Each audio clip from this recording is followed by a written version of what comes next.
சிறகடிக்க ஆசை சீரியல்ல இன்னைக்கு என்ன நமக்கு காமிக்கிறாங்க அப்படின்னு பார்த்தீங்கன்னா, நம்ம அண்ணாமலை முத்து மீனா வீட்ல இருக்காங்க இல்லையா? அங்க வசதி கம்மியா இருந்தாலும் வந்து பார்த்தீங்கன்னா, நம்ம அண்ணாமலைய அவங்க எல்லாம் தாங்கு தாங்குன்னு தாங்குறாங்க. அதனால அவரு ரொம்ப நல்லா நிம்மதியா சாப்பிட்டுட்டு படுத்து தூங்கிக்கிட்டு இருக்கிறாப்ல. அப்படியே விஜயாவ காமிக்கிறாங்க. விஜயா இருக்கிற வீட்ல எல்லா வசதியும் இருக்கு. ஆனா விஜயாவ தான் வந்து ரொம்ப கேவலமா அவங்க பார்க்குற மாதிரி இருக்கு. இது விஜயாவுக்கே நல்லாவே தெரியுது.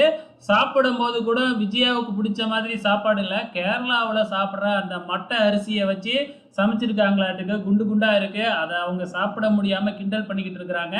ஸோ சாப்பிட முடியல அப்படின்னாலும், இருக்கிற இடத்துக்கு மாதிரி நீங்க பழகிக்கணும் அப்படின்னு விஜயாவ தான் சொல்றாங்களே ஒழிஞ்சு, விஜயாவுக்கு வேற எதுவும் குடுக்க முடியாது அப்படிங்கிற மாதிரி பண்ணிக்கிட்டு இருக்கிறாங்க. இதனால விஜயா ஒரு பக்கம் கடுப்புல இருக்கிறாங்க. இங்க நம்ம மனோஜ அதுக்கப்புறம் காமிக்கிறாங்க. மனோஜ் நைட்ல ஆபீஸ்லயே தூங்குறாப்ல இல்லையா? கூட நம்ம சந்தோஷ் படுத்திருக்கிறாப்ல. ஆனா அவரு என்னடான்னா யானை மாதிரி கொரட்டை விட்டுக்கிட்டு இருக்கிறாப்ல. நம்ம மனோஜுக்கு தூக்கமே வரல. அது மட்டும் இல்லாம கொஞ்ச நேரத்துல அங்க எலி வேறையா வந்துருச்சு. எலிய பார்த்துட்டு நம்ம மனோஜ் பயந்துகிட்டு அப்படியே சுத்திக்கிட்டு இருக்கிறாப்ல. ஆக மொத்தத்துல ஒரு பக்கம் மனோஜ், விஜயாவும் கஷ்டப்படுற மாதிரி காமிச்சுக்கிட்டு இருக்கிறாங்க. இங்க முத்து, மீனாவும் மொட்டை மாடியில படுத்திருக்கிறாங்க. அப்ப எப்படி இந்த இதெல்லாம் நம்ம பண்றது அப்படிங்கிற மாதிரி டிஸ்கஸ் பண்ணிக்கிட்டு இருக்கிறாங்க. பிரச்சனை இவ்வளவு போய்கிட்டு இருக்கு இல்லையா? அதை பத்தி தான் டிஸ்கஸ் பண்ணிக்கிட்டு இருக்கிறாங்க.